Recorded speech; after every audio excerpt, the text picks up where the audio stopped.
Good afternoon, everyone. Thank you for joining us at the Singapore Pavilion.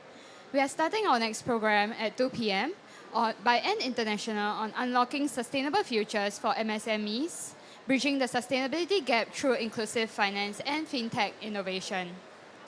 So without further ado, let me invite Mr. Chong, Senior Advisor, Sustainability and Strategic Development and International, up on stage, together with our distinguished panelists.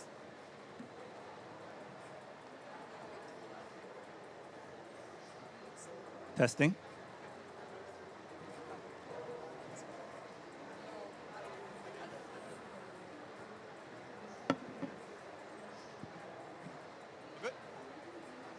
So good afternoon, everyone. Welcome to this panel. So I think before we kick off, maybe we introduce ourselves before I go into the topic. So my name is actually Yi Hao. I'm from Ant International. I take care of the Sesame affairs for Ant International. So I'll be the moderator for this session. Then maybe I'll introduce one by one, maybe from my left, Yulin. Hi everyone, my name is Yulin and I'm from PwC Singapore. I'm an accountant by training a long time ago, but then studied climate and now leading sustainability at PwC. Nice to meet everybody. Hi everyone, I'm Kavita Menon. I head an industry body in Singapore called Singapore Sustainable Finance Association. We are set up by Monetary Authority of Singapore along with the financial sector, and our mandate is to really support and develop the ecosystem for sustainable finance. Really looking forward to the discussion. Thank you for the invitation, Hal. Thank you. Hi, good afternoon. I'm Wins. I'm from Mint. I'm the group head of new businesses. Our work covers financial services, ad tech, data solutions, and sustainability. And again, a huge part of our mission is to enable millions of Filipinos and MSMEs with inclusive digital solutions. All right, thanks everyone for the panel. So just to introduce our panel again, so we'll be talking about MSME. So MSME actually stands for micro, small, medium, and enterprises. So a lot of the times, as a context, when we talk about sustainability, a lot of the focus has been on the large corporates. So we felt that MSMEs being the backbone of the economy, they should accorded the same kind of sustainability transformation in part of the journey. So as part of our discussion, we will structure it again like a 4Cs approach. So we will start about challenges, then we'll talk about what are the benefits we could do, then followed by what are the collaborations that we could do, followed by what's our call to action. So maybe in the first part, we'll talk about the first C. We'll talk about what are the challenges. So maybe I direct the first question to our Winsley. So we know that in terms of challenges, there are a lot of obstacles faced by different MSMEs. So especially in the EDMEs, or called the emerging developed kind of economies. So maybe from your home country, what do you see are the challenges from your perspective? By and large, I think Southeast Asia, especially in the Philippines, are powered by small and medium businesses. Almost 99% of all businesses in the region are small and medium businesses. But I think that a huge chunk of their concern is really about survival. Because around 20% of these small businesses actually face the risk of failure within the first year. And another 50% of them will face the risk of failure in just 5 years. And they're facing a lot of persisting challenges, primarily on cost and capacity constraints, right? So a lot of these operations, for them, they feel that it's expensive and complicated, especially for those who have limited manpower and limited capital. And also, a lot of them face what we call a short-term survival response, right? When these small businesses face very tight cash flows, your main priority would be giving out the payroll of today instead of planning for the roadmap of tomorrow. Another one would be the lack of access to data and other digital tools. Most MSMEs, they don't have visibility on the right metrics and actions that drives return on investment, right? So again, it's hard for them to decide which ones to prioritize. And maybe lastly would be they face a lot of uneven exposure to ecosystem support like incentives or financing and even operational expertise guidance. So because of this, I mean, they couldn't think of the long term, but we all know that they want to survive in the long term. So we just need to make things simpler and practical for a lot of the MSMEs, especially in the region. So thanks for sharing about, from a Southeast Asian perspective. Maybe we move on to, let's say, SSFA. So Kavita, what do you think in terms of the readiness of the MSMEs? And, is there any limitations in terms of how they adopt sustainable practices? Maybe you could share your views on this. Sure, thanks, Hao. I mean, first thing I'm going to emphasize is SMEs are a smaller proportion of our membership directly.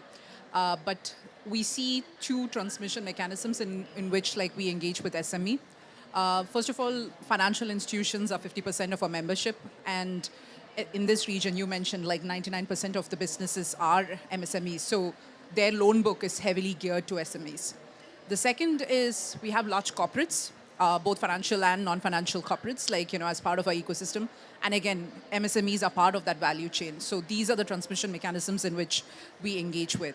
So you asked about readiness, it's very difficult to sort of paint the whole sector by the same brush because they're quite a diverse cohort. Yep. It differs by the expertise, the sector, that they come into.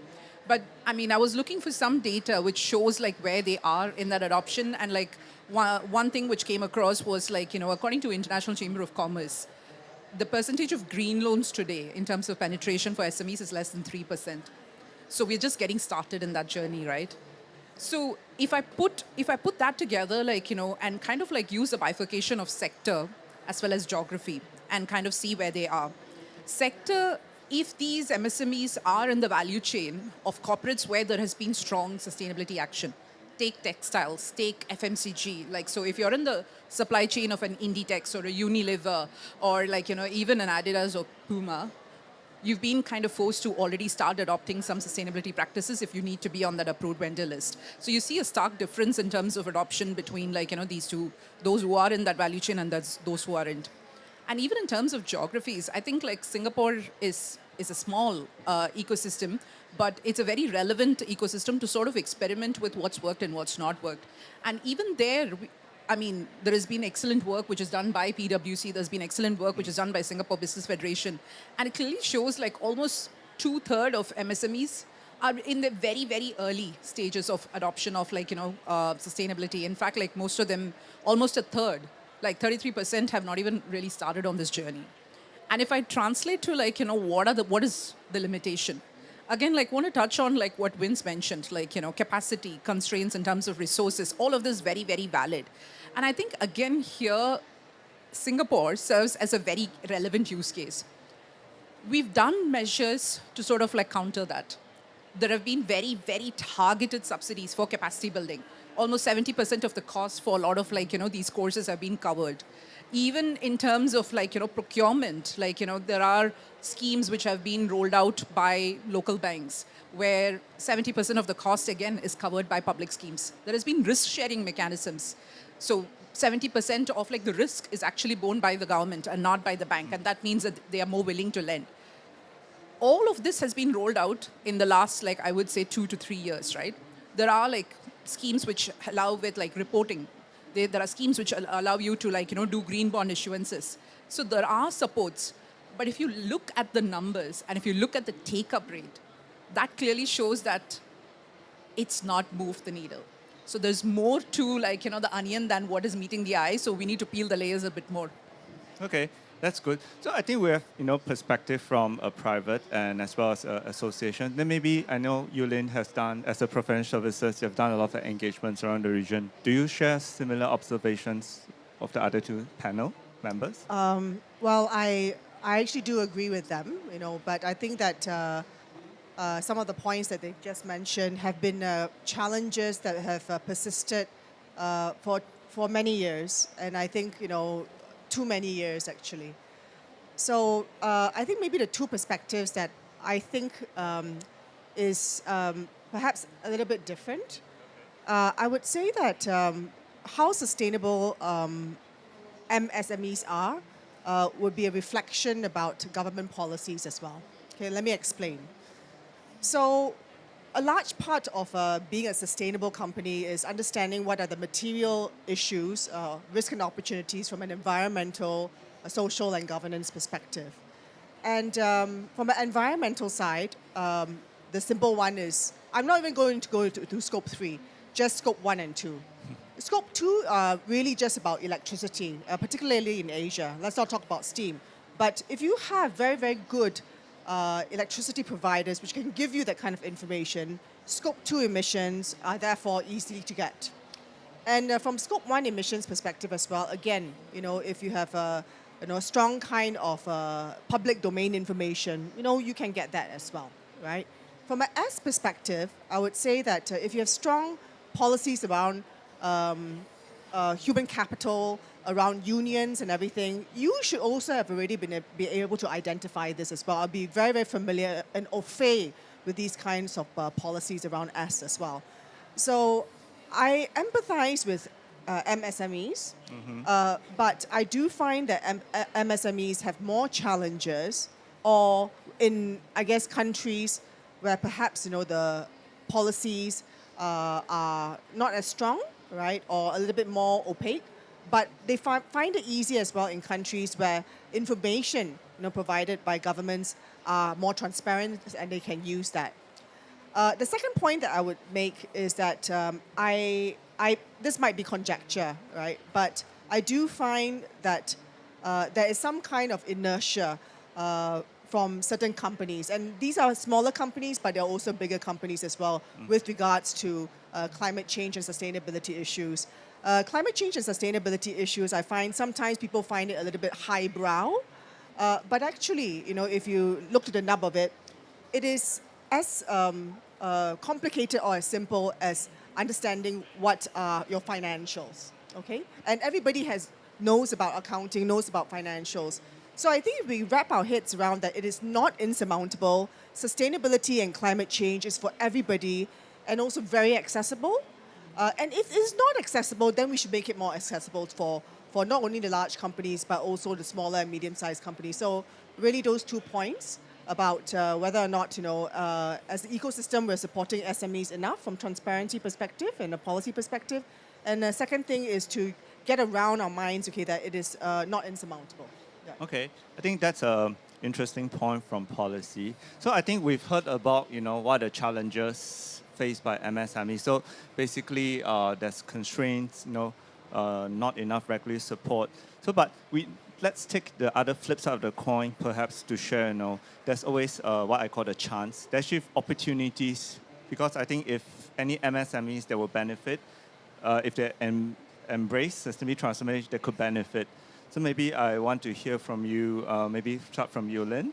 So what do you think that, from an MSME perspective, what are the benefits they could enjoy if they're, on board this systemic transformation? When we talk about benefits, I think we need to be quite careful. So are you talking about benefits around being able to, if you don't do it, okay, that you might have some kind of value erosion, i.e., as in you're not going to be able to play in providing particular services or products anymore, okay? Yep. So it's really maintaining the status quo.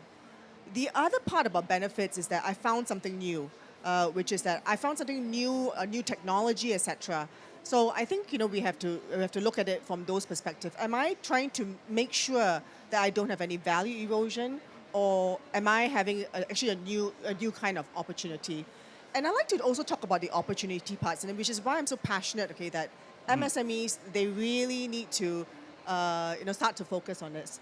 Sustainability, I think, will be very normal in 10, 20 years' time. So even the window of opportunity is also not very long. So I do think that from an opportunity standpoint, yes, they can, but it's really also quite temporary.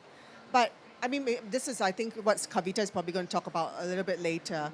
But many of the banks around Southeast Asia, they are really into the sustainable finance area. And quite a number of banks in Singapore and around the region as well. They have great programs, great type of services, okay, that they're rolling out to MSMEs as well. Different types of sustainable financing programs, which I think that MSMEs should also unlock as well. Whether or not is a sustainable bond, or is a sustainability linked loan. I think both can benefit. Yeah. So you mentioned about sustainable finance. So I think then it easily blends into the whole Singapore Sustainable Finance Association. Maybe you want to share your perspective as well. Yeah, actually, I want to kind of flip the question now. Okay. Like, because like Yulin touched on an important point, there is inertia. Yep. There is support, but there is still inertia. So what will get them to move, right? What will really move the needle for them? And so we've had a number of discussions with SMEs, especially in Singapore, to kind of understand what are the top 2 or 3 things that they expect, or what would happen that would result in them actually taking sustainability decisions and incorporating sustainability into their business practices. First starts with regulation. If the government tells me to do it, I'm going to do it, right? It's as simple as that. Second, if the customer tells me, if I don't do it and if I lose a bid, I can't be in the approved vendor list, I'm going to do it because it hits my bottom line, so I have to do it. Third, I save cost. It's as simple as that. Because I improve my operating margins, I improve my profits, it's like I can see it directly. And let's just unpack each of this. Regulations, I mean, even from a reporting perspective, they've been given time to get used to it. Even in Singapore, only the listed SMEs have to actually think about your ISSB reporting, and that too they have another 3-4 years to go for that. Anything in terms of carbon pricing doesn't really filter down into SMEs at this point. So regulatory action is very limited. So where does it flow through? It's basically extraterritorial measures. All SMEs which are in the EU pipeline. So whether it's CBAM or even EU deforestation rules, they are kind of forced to act, even if it's not within there are no clear regulations in place in their own countries. Second, if I'm talking about client demand, and actually here this is a very important lesson in Singapore again. There are government tenders which actually attribute points or attribute scoring mechanism for how much you have integrated environmental criteria into your business. So they have started this with built environment sector. They've also expanded this to the ICT sector. Currently, I think around 60% of government tenders incorporate some form of green criteria. And by 2028, all government tenders will have green criteria. Now, it's a matter of whether you want to win that business or not, right? Because you will lose points if you have not actually done it. So there is an incentive mechanism. The other one which we've seen, which have also been quite successful in Singapore, is really the queen bee approach. Is getting that main corporate and bringing that entire full supply chain onto board and working with a financial institution who's offering a preferential interest rate for them to get on board. And so this is also a good mechanism to kind of make it happen. And finally, cost savings, I think what we really need is something which I think both Kunga as well as Marissa mentioned in the previous panel, communicating the successes. There are SMEs who are doing these things and it is translating into cost savings for them. Whether it's switching to solar, whether it's improving the HVAC systems, whether it's repurposing the plastics that they buy and how this is impacting their operating profits today. Those messaging need to be put out there in the open, and we need to speak about it more. We need to showcase them more so that they become inspirations for the next generation of SMEs. Yes. So it's a lot of times because of the benefits. People think that sustainability is in conflict with, let's say, profit, the economic viability. Actually, what you share, actually, it's not. So, cost savings, actually, that can be translated. So we need to drill that down. So we have interesting perspective from, let's say, Singapore region. Maybe we bring back to, wins again. Maybe share with us what are the so-called unique challenges from your home ground that you see that, they're able to benefit from. You know what? Definitely, I agree with the inertia, but I also agree with a lot of the practical aspects of sustainability. Maybe going beyond the jargons and the frameworks, the scopes 1 and scope 3. If you look at sustainability, what it really means is creating long-term value. right? And if you go to a mindset of an MSME, I discussed earlier, it's all about survival, right? I will always face the risk of closing down my shop in the next X number of months. So it cares and it makes sense for me to take care of that long-term view.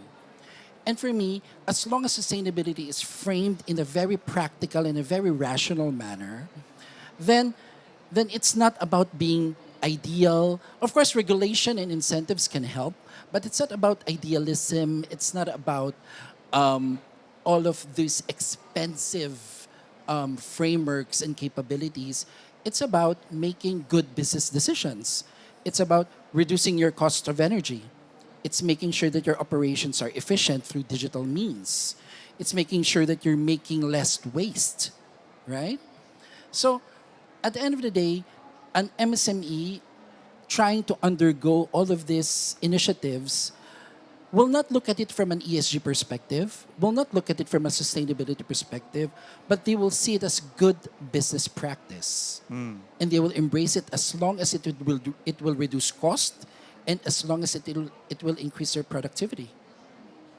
So I think that's a fair point. So I think in terms of sustainability, I think we always need to speak what's in it for me. So for MSMEs, I think we really need to translate the dollar and value sense, because that's why I think previously Yulian mentioned about sustainable financing. So I think while we don't have a bank here in our panel, but actually a lot of the banks do, if you're able to do a green project, for example, you're able to get sustainable financing. Or even if you are willing to improve target, banks are willing to give you a so-called preferential rate if you meet certain targets. So again, I think apart from so-called profit and loss, there's also other parts where you can, get access to, especially important for sustainable financing, which a lot of, what called the financial enablers to transform the journey. So we've touched upon, what earlier, what are the challenges and what are the benefits. Maybe we could share, maybe starting from Kavita first, since you're part of the association, in terms of collaboration, what the rider role can, the different stakeholders play to enable the so-called ecosystem approach. I kind of want to start that with what Vince was saying about that cutting the jargon and making it simpler, right? And I think starting with having those grants and subsidies and all of that from government is very, very critical, because they need help during this transition. And it is it is survival, right? It impacts their cash flows. So those are needed. But that needs to be in tandem with a lot of other things. First is for an SME in a particular sector or subsector, they do not have that expertise to understand how they're supposed to decarbonize. So which is where banks become a trusted advisor in a lot of these cases. They train them, they give them advisory, and if they actually choose to go on that path, they give them preferential rates as well. But thinking about it, it's not a really scalable model, right? How many SMEs each bank can then train and advise on? So how do we do it at scale? So which is why a platform or an ecosystem where people like Yulin and consultants can come and provide their advisory services and at subsidized rates, because again the grants and subsidies from the government is important to get this started. So what we need to unpack is what are not the 100 things that an SME can do, but what could be the 2 or 3 things that will move the needle and make it crystal clear so that they know exactly what needs to be done. Second is, once they decide, okay, these are the 2 or 3 things that needs to be done, it's not just about you saying that, okay, I will do it, but for the ecosystem to know that you're actually doing what you've set out to do. So which is where certifications come into play. And today, it's a very complicated world, even for somebody who is in sustainable finance, to kind of navigate that. The optionality of which certification to choose, maybe one customer wants one certification and another one wants. So how do we simplify that landscape to be very, very clear that if these are the 2, 3 things, then which are the certifications that would be most relevant for you to showcase that you are walking the talk in terms of decarbonization. And alongside with that is also capacity building. Sometimes more is not always good. today, like in the last, again, I think in the last 3 years, there's so many courses for sustainability that's come to market. Like as someone who's new to this, if you like, go and just look at that like library, you're like, you don't know what to get started. And you will, in fact, like end up even more confused than like where you were like, at the beginning. So maybe like, tailoring it for like, that particular sector, like, and their needs, like, and what are the levers that they are like, using for decarbonization, training and like, capacity building can be tailored for that. And if we can make that path easy, all of this needs like an ecosystem approach. It can't be done by one organization. So which is why like, in any market, I would say whether it's an industry body or whether it's a digital platform, which can bring all these parties together and kind of like, use this as a shared ecosystem, because then the costs are also shared between the whole ecosystem rather than you going at it like, one by one. Yeah, so thanks, Kavita. So talking about databases, so actually I read yesterday that PwC has a partnership with Gprint. So it's a database provider in Singapore. So actually, and international, it's a stakeholder with Gprint as well. So let's say from an advisory perspective, let's say with databases and advisory, apart from what Kavita has mentioned, what do you think that, from a professional services firm perspective, what are the so-called collaboration or your wish list that you really want to look upon to help amplify the systemic impact across the MSMEs? Well, I think that in Singapore, at least, right, whether or not it's with data providers like Gprint or other platforms as well, Gprint, you mentioned about that. Yes, the foundation has been laid already, but as with anything, we can put it out there, but you got to get them to come to the water as well. Okay, so I think Kavita mentioned about regulations. Do you use a stick or do you use what do you call that? A carrot, right? A carrot. I was going to say honey, but okay, a stick, a carrot, right? I think you have to do both, to be honest. To be effective, right? But I just wanted to come back on the whole part, and it touches on data as well. Yes. I personally think that there are a few very, very large companies in our world. There are many here in Brazil, there are many in Americas, there are many in the UK, there are many in Singapore as well. And I will quote, and this is what I said in the other panel as well, which is Spider-Man, right? Spider-Man said, with great power comes great responsibility. And with all these large corporates, I think that they have such connectivity to so many MSMEs in their value chain. And I think with their ability to influence, they can set supplier programs which help to get the data, help to instill capacity building and so on. Because they're so intimately linked with each other, the suppliers and also the large corporates. So I really do think that there's a part that they can play. And over the sessions, over the past few days, there was quite a number of examples where some of these large corporates are saying, look, leave that with me because I have the ability to influence. Many of them quoted Walmart, for example, they're saying that they're going to be making changes all the way down to their supply chain, whether it's the first tier, second tier, all the way down to the smallholders. And I think that is really inspirational. And I do think that large corporates have a place to get the data, to influence capacity building, to influence their actions as well. Yeah. Yes. So I think that's an interesting point. So a lot of these MSMEs are actually suppliers for large corporates. So I mean, having a large corporate as the anchor to make that transformation, actually it makes more business imperative sense for them to transform. Both ways. It's synergistic. Yeah. So we have perspective of Singapore. Maybe from Winsley, what would your wish list be? Let's say from a Philippines perspective, for enable the collaboration for such systemic transformation. Maybe you could share a bit about this. In the Philippines, there are lots of programs in place always by the government, a lot of private institutions. But as you may know, in areas like Southeast Asia, the Philippines, a lot of them are in the informal sector. So there's lots of engagement that needs to be done. There's lots of education that needs to be done. And our role in Gcash is to really democratize these access and services so that the sustainability journey of a lot of these MSMEs should not require big budgets, so to speak, right? And it should not require, I mean, it's again, it's not about getting consultants, Yun Lin, right? But for them is to make it not burdensome, right? And I guess I agree with all of our panelists here that it takes an ecosystem approach. I guess it's too lofty to say that the government itself alone or the private sector alone could do it. Again, there's lots of frameworks, incentives, the total anchor for a total corporate, but again, it's all about how to reach and engage them where they are, talk their language, how to make things simple, how to make things accessible, how to make things less complicated. We're already, it's already complex at our level as it is.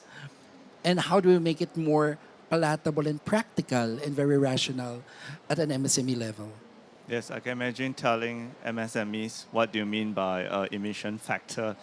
Scope 1s or Scope 3s, right? yes. But again, it's all about making things less complex, and we call it very arm's length in the way they operate on a day-to-day basis. Yes.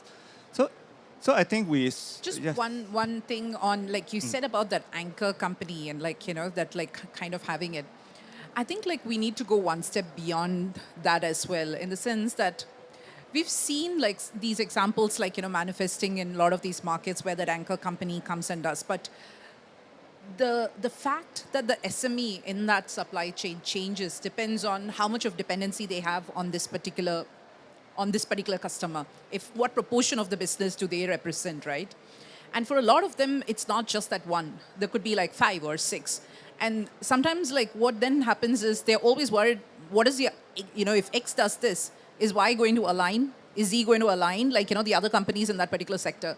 So coalitions sometimes send stronger signal than just like a single company, like, which is what we've seen with textiles, because everybody knows that like, okay, like, you know, in say with Europe, like this is something like, you know, my colleague, like Adrina mentioned a few days back. I mean, there could not be harmful chemicals like in textiles. And this is something that like, you know, the whole textile industry, like, you know, in Europe has sort of aligned on. So it's not just one H&M or one Inditex mentioning. Like, so suppliers need to change their practices because that's what all the clients need.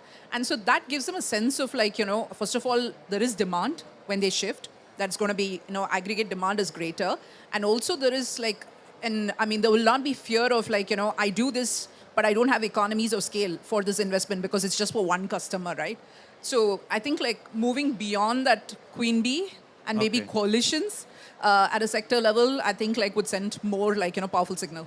Yes, I think you're right. So I think not just for textile. So actually what you mentioned is a harmonized agreement, sort of collective agreement so that the different suppliers. So actually we do encounter like pharmaceutical in South Asia. They actually have sort of a formalized supplier program so that it's harmonized, so that when they reach out to the different tier 2, tier 3 supplier, at least they are the same.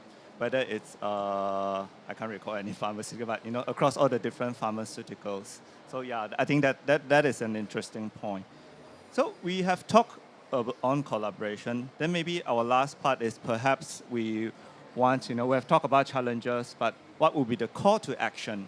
So like what you mentioned, what are the 1 or 2 call to action, you know, no matter how small they may, or whether direct or indirect. So I'll open up to the floor. Maybe someone who would like to, you know, share what would be your call to action be for MSMEs. Maybe we can start with Winsley. Similar to the theme that I was discussing earlier, in making things very simple for them, I would like MSME to just start tracking things. Just one thing. Just be mindful in measuring things and enabling them with capabilities to measure. So for example, just measure one thing. Measure your electricity bill. Measure your fuel consumption. Measure your waste output. Just start measuring one thing as a call to action. Because once you measure, that's where you start to explore how to improve things. And it all starts with measuring one thing. And like what we said, it's not about this grand big commitments, especially for MSMEs. It's not about reducing carbon footprint. It's making all of these small wins matter for them. So I think there's a part about low-hanging fruits. That's an interesting point. So maybe Kavita. Yeah, I would say for especially for like industry bodies like ourselves, I would say just making that economic and business case for why SMEs should move into sustainability is what we should be discussing more of, rather than like how they should be doing it. Because how comes later? You first need that conversion, like you need their that intent. To move in that direction. So communicating that to them, that is why it's important and why they are part of the ecosystem and they need to move. So that messaging needs to be stronger. And I would say from an SME's perspective, sometimes the help is there. It's about navigating that maze. And usually in most markets, I think the industry body would be a good starting point. They would at least know what are the available support mechanisms. So it's a good starting point for you to understand so that you can take on some of those which are actually already put out there for SMEs to get started. Okay. Then how about you, Lynn? One call action from you. Well, I think from a call of action perspective and something that is practical, the fact that they're called small and medium-sized enterprises, right, means that they are quite small, quite medium-sized. But the fact of life is this, is that because they're smaller, access is actually more difficult. So my call to action for MSMEs is really about what I call strength in numbers. What are the areas that you can apply strength in numbers concepts? And one of the examples I would say is aggregation. So financing, sometimes the bank doesn't want to finance because the project itself, the use of proceeds itself is actually too small, right? But when you say you want to aggregate, let's say, for example, you want to do an energy efficiency kind of project, right? But it's only for one building. Maybe, you can strengthen numbers with other SMEs to say, MSMEs, to say that, hey, you got one building, I got one building, you got two buildings. Why don't we combine? We have aggregation, and maybe we can get some sustainable financing for this. So look for opportunities where you can do things, strength in numbers, aggregating things, so that you can get more out of it. Yeah. And I still remember I say it goes both ways as well. So Yeah. okay, so we've come to the end of our panel. So maybe I'll just recap a few things what we've discussed. So in terms of challenges, I think we know there's financial constraint, lack of so-called knowledge, expertise. But that being said, there is benefit for MSMEs to embrace, sustainability transformation. So things like, I think the most important one is cost savings, efficiency, and importantly, enable all these so-called MSMEs to access to sustainable financing, because I think there are multiple tools, and together with government, industry supports, we're able to get the necessary help and access as needed. So then we talk the third part about collaboration. So I think an ecosystem approach is, everybody comes a part to play to enable the sustainability impact across the MSME is important. So I think with that, I hope that, you all get to, hear a little bit of, that while we are too focused on large corporates, MSME actually form a big backbone of the economy, and they do play a part in the sustainability transformation for the panel. So I think, so that comes to the end of panel. Once again, I would like to thank our panel here. I know we came from Southeast Asia. It's a long flight. And also thank to MTI for hosting us here. So now we will move on to the next session. We will take a few questions from the, if there's any. Oh, okay. So please, state your name and organization. Okay, if you have my name is Jean-Axel Potet, typical French name. I'm coming from the coast, And my organization is it's a small structure in an SME.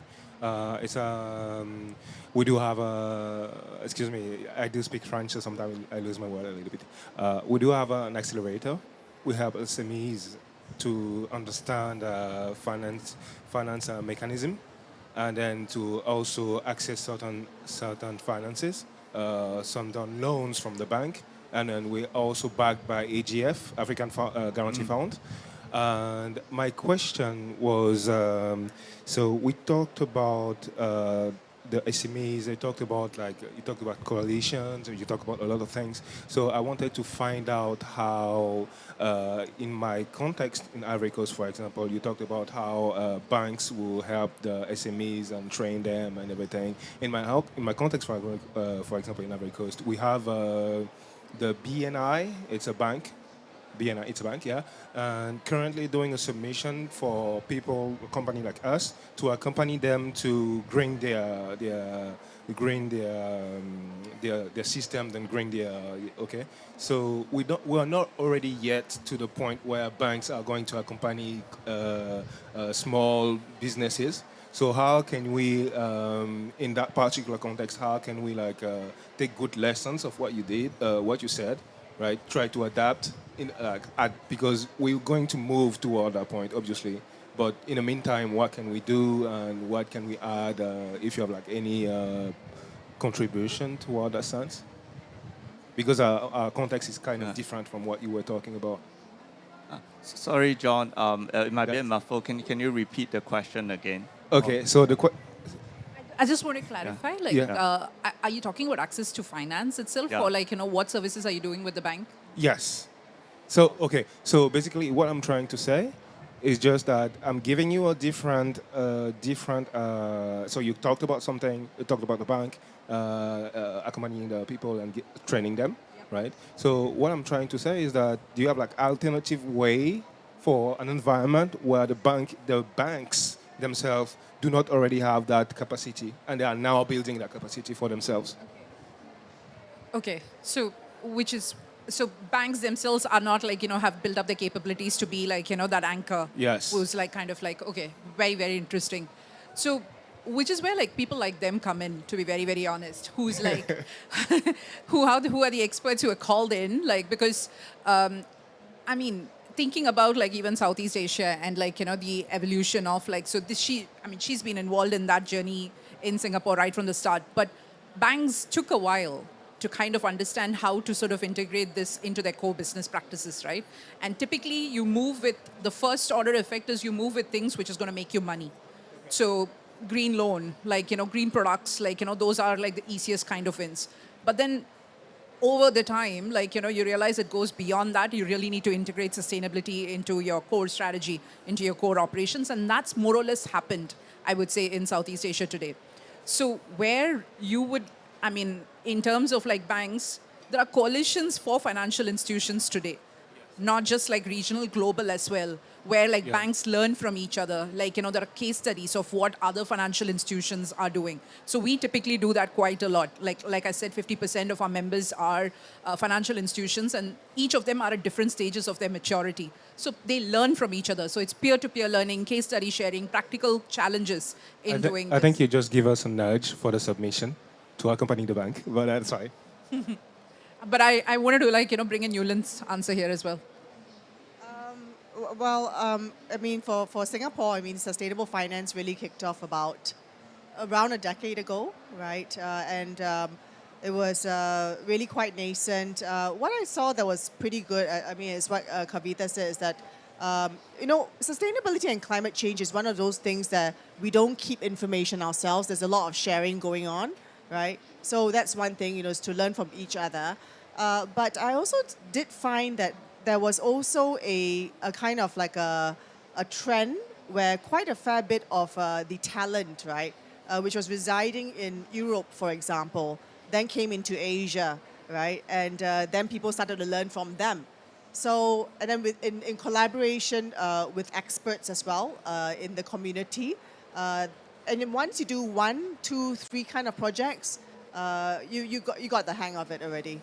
But I have to say, trying to get the kind of talent into the banks, and also starting quite practically, what are the type of financing which is important for the ecosystem? Is it more microloans? Is it more institutional banking? I think you need to make some choices around that as well about where the money flow could be for that and the impact as well. Yeah. Thank you so much. I really appreciate it. Maybe I can add. Oh, no. Yeah, so I just want to share something a little in addition to what you said. So I come from Ghana, the Central Bank of Ghana, and from the Banking Supervision Department. So once we had to embrace sustainability and climate issues, what we did was we got the big four firms, other firms, KPMG, PwC, and whatnot, to do some diagnostic study on the system. And then we in the central bank went for training. And then, so currently what we are doing for the whole year, we are doing a deep dive training for the banks. So the banks are supposed to submit to us a list of their climate office personnel, and then we train them. So we've done for the extractive sector, agri, mining. So what we are just practically doing is equipping them, because just like you said, in Ghana, the MSME sector is very large and it goes very wide. So the central bank cannot do it. So we are just training the commercial banks to do that on our behalf, up to the point that we can be comfortable that they have gotten the message that we want, and then we can start looking at it. But my substantive question, and it's to you, is the data. The lack of data for us is also a big challenge. I mean, you go into a typical SME sector, and there's very little data for you to work with. So how were you able to overcome that challenge and then bring them on board? That's what I wanted to find out. Thank you. Yeah, maybe I could answer it from a this is where technology comes in. I won't preempt. Later, you'll see something that we're exploring in terms of sustainable financing, on how we will start getting transaction signals and behavioral signals coming from the way they use technology and apps. But what I could speak as of today is how we've enabled fair financing at the consumer level using transaction and behavioral signals within our ecosystem. So I'm from GCash, and in the Philippines, there's very low access to formal credit. It's like below 10%. And a lot of our consumers are exposed to usurious informal lending. So what we did is, through the transaction and behavioral signals that we get through the app, it's either you pay on time, you save, or you do investments. Then we came up what we call our proprietary G score. And this is where technology comes in, where there's an AI-driven algorithm where we score you, not with documents, not with collateral, but with your trust behavior. And then we're able to provide fair loans to small consumers. And this is now how we're trying to transform it to our MSMEs. And maybe you'll hear about some of those details in the next couple of minutes. I just want to add on two things there. One, it's basically just moving from analog to digital world, because a lot of this is actually not even like captured, like it's usually in pen and paper. So even just getting to an Excel means that you have a data point that gets captured. So, I mean, I'm talking about say 10 steps before when we get to AI and algorithms. So just that digitalization approach. And second is let's not have the perfect data. We also have options of what could be proxies that can represent the best sort of form for that data. And so this is where, again, I feel that conversation needs to go beyond that SME, but with the bank, with the industry body, or with the government in place, as to what are the relevant proxies that can actually be used. So for example, one of the projects that we did in Singapore was with the built environment sector. And we're looking at the decarbonization of the built environment sector. And developers, said, one of the fundamental challenges was they did not have access to the tenant data. Tenant's utility data is not you don't have a legal recourse to actually access it. If they choose to, they can disclose it. But if you do not have that, it's very difficult for you to do your baselining exercise. So we looked at, instead of tenant level, we said, let's get the whole of building data, and that's actually a good proxy for like getting individual. So instead of getting individual, aggregating it, we take the whole building data, and that we can get from the utility company directly. So there are workarounds. So these are proxies that we can work with, at least, which help us get started. Just real quick about, I mean, firstly, I think, it's so nice to hear perspectives from different countries. I'm so glad that we have participants. You are from, where are you from? Africa. Ivory Coast, amazing, and Ghana as well. I've never been, but I'm open for an invitation. But I think, the thing about data, it's an important one, but I'm very old school. So I always think that, if you don't know something, you learn about it, right? And I know you're saying digital, etc. It should always be an enabler, but you need to build strong foundations. It's a little bit like, putting together financial statements, right? You didn't say, I want to get a computer to do this. You learned accounting. You learned what is debits and credits, right? Because ultimately, if there's a problem, you need to know how to solve it. So the foundation is super important. The question I have for Ghana is how urgent is this? The urgency would inform the type of capacity building tactics that you will have, right?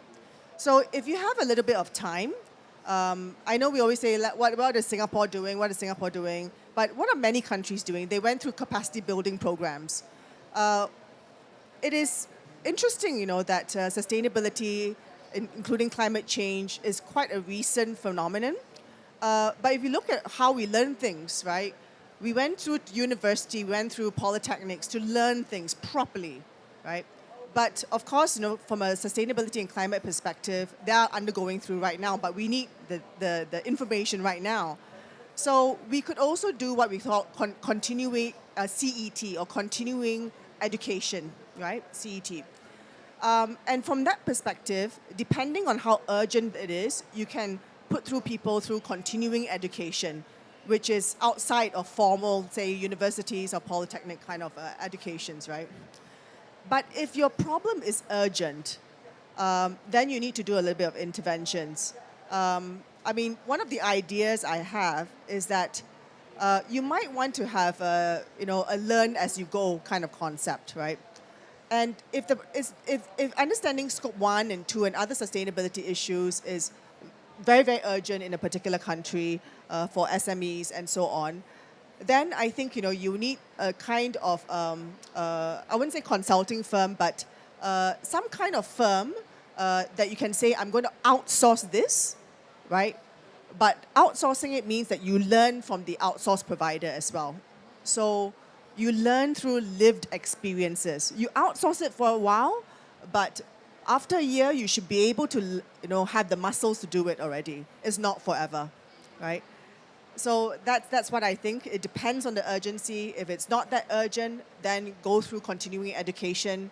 If it's urgent, then you need to make interventions, as outsource it to someone, but make sure you learn as you go with that, get that kind of lived experience, and also those muscles to be built as well. Yeah. All right. Okay, so we'll take one last question from the floor. Okay. Can you hear me? Looks Yes, like all good. loud and clear. Yeah. I was particularly referencing Winsley's comment on the veracity of data. I agree with you, urgency, consultants, and digitization matters. But the immutability of the collected data matters a whole lot more. In 2008, I was an advisor to the World Economic Forum. And one of the key things that came up was, if you really want to make your climate carbon credit data, for example, and that applies to every element of data, sans blockchain, there's absolutely no proven technology today in the world that can ensure that immutability does not, can be retained, and the veracity. And once you use blockchain, you're also able to capture as close as possible to the source, and they were able to capture every variation that can happen, track and trace everything. Sans blockchain, just a sample check by consultants is a very, very poor way of ensuring that it actually meets. And I've worked with a lot of consultants myself. That's my view. I would love to hear each one of your views on that. I mean, not disputing the quality or the capabilities of blockchain, but sometimes it's also the economies of scale, and if that's the right investment for the use case that we are talking about here, and so we need to work into the economics, what would be the best sort of investment for that model, and sometimes just digitization itself will give you some data to work with and at least get you started on that process. But I mean, there are definitely so many use cases of blockchain already. We're already seeing it in the trade finance, in banking. It's been absolutely a game changer for a lot of banks to reduce the cost. So we are already seeing applications of that, and I'm sure it'll continue to increase. As a platform, it's a SaaS application. It really works for SME. My company has a patented technology, US patented technology for blockchain that the platform allows you to collect across the globe. That is the kind of scale of economy that you can accomplish for the SMEs in particular. I think, blockchains, AI, all that, it's really good. I'm down for it, right? If it's more efficient. But I do find that we need to ask the question whether or not it makes the right kind of impact. And things like AI, things like blockchain, they consume a lot of energy as well. So I think we need to apply these kind of technologies responsibly, understanding what are the benefits we get from it, and also what are some of the negative sides as well. So on balance, we need to think about that. Yeah.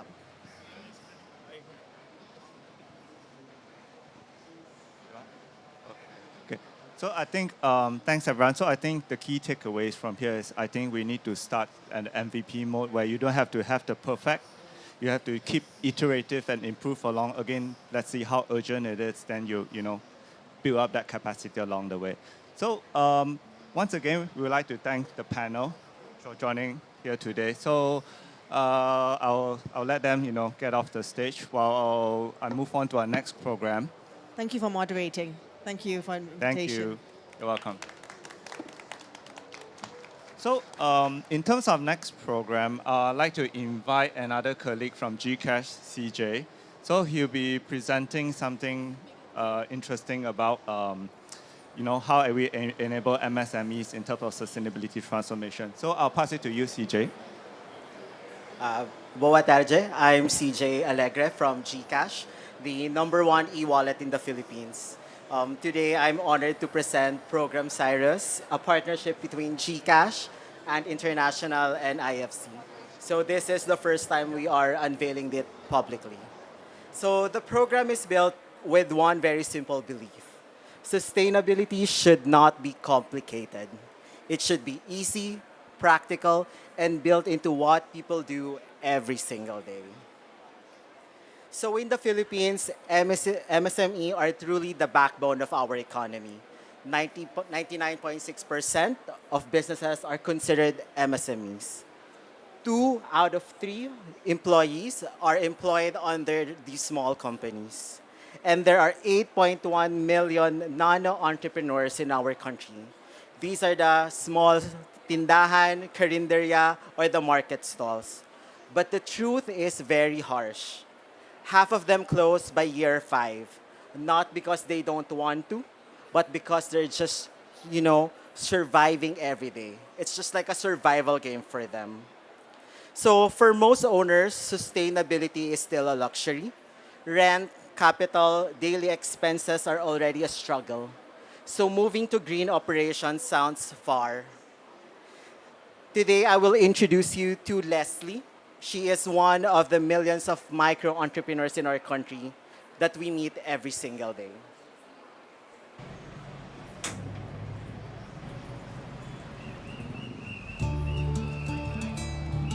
Karinderya business po kami. Nagtitinda kami ng pananghalian at hapunan. Gusto ko sana lumago pa itong karinderya. Sapat lang sa araw-araw ang kinikita namin. Pero buti naman at nakakaraos. Iniisip ko nga kung paano palakihin itong karinderya. Mas malaking pwesto siguro para mas maraming customer. Tapos, paliliitin ko pa ang expenses sa gas at kuryente. Solar panel daw ang bago ngayon. Okay daw yon kasi libre kuryente. Pero nung chinek ko online, ang mahal pala. Gusto ko rin sana ng e-bike para sa delivery. Nakita ko, mas matipid daw yon. Gusto ko man palakihin itong negosyo ko, hindi ko alam kung saan magsisimula. Pero dapat, laban pa rin tayo.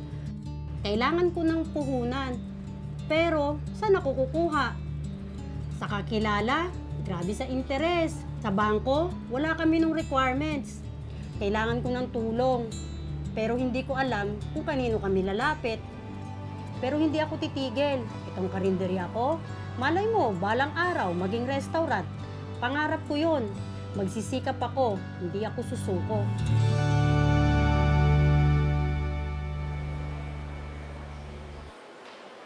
So this is the story we see everywhere. They want to improve, they want to transition, they want to grow responsibly. In fact, 90% of MSMEs, they believe that sustainability is key to survival. But 82% of them, they say that they don't have the capital to start. They are ready, they are willing, but they don't know where to begin. So this is where our partnership comes in. GCash, Ant International, and IFC, we ask ourselves one question. How do we make sustainability accessible, even to the smallest business? Not through the usual workshop that we do in a corporate level, not through a paperwork, not through complicated audits, but through something they use every day, their e-wallet, their GCash account. At the heart of Program Cyrus is a simple, powerful idea. Everyday transaction can become their sustainability signal. How they pay their electricity bills, where do they buy, using digital payments, how many trees do they plant through G-Forest. So these small actions, repeated multiple times, can create a pattern. A pattern that says that the merchant is responsible, the merchant is efficient, the merchant is ready to transition. So with Ant International and IFC, which is a sustainability expert, we created a merchant score, a data-driven way to understand how ready the merchant is. And the best part is, we are not introducing something new to them again. No need for a new app, there's no new process, there's no new requirement. We meet them where they are, using their digital behavior in e-wallet. This score become their ticket to sustainable finance. With the score, we can help MSMEs unlock affordable green loans that they normally cannot access. Now they can borrow money and switch to solar, get an e-bike, and make their operations greener. This creates a positive cycle.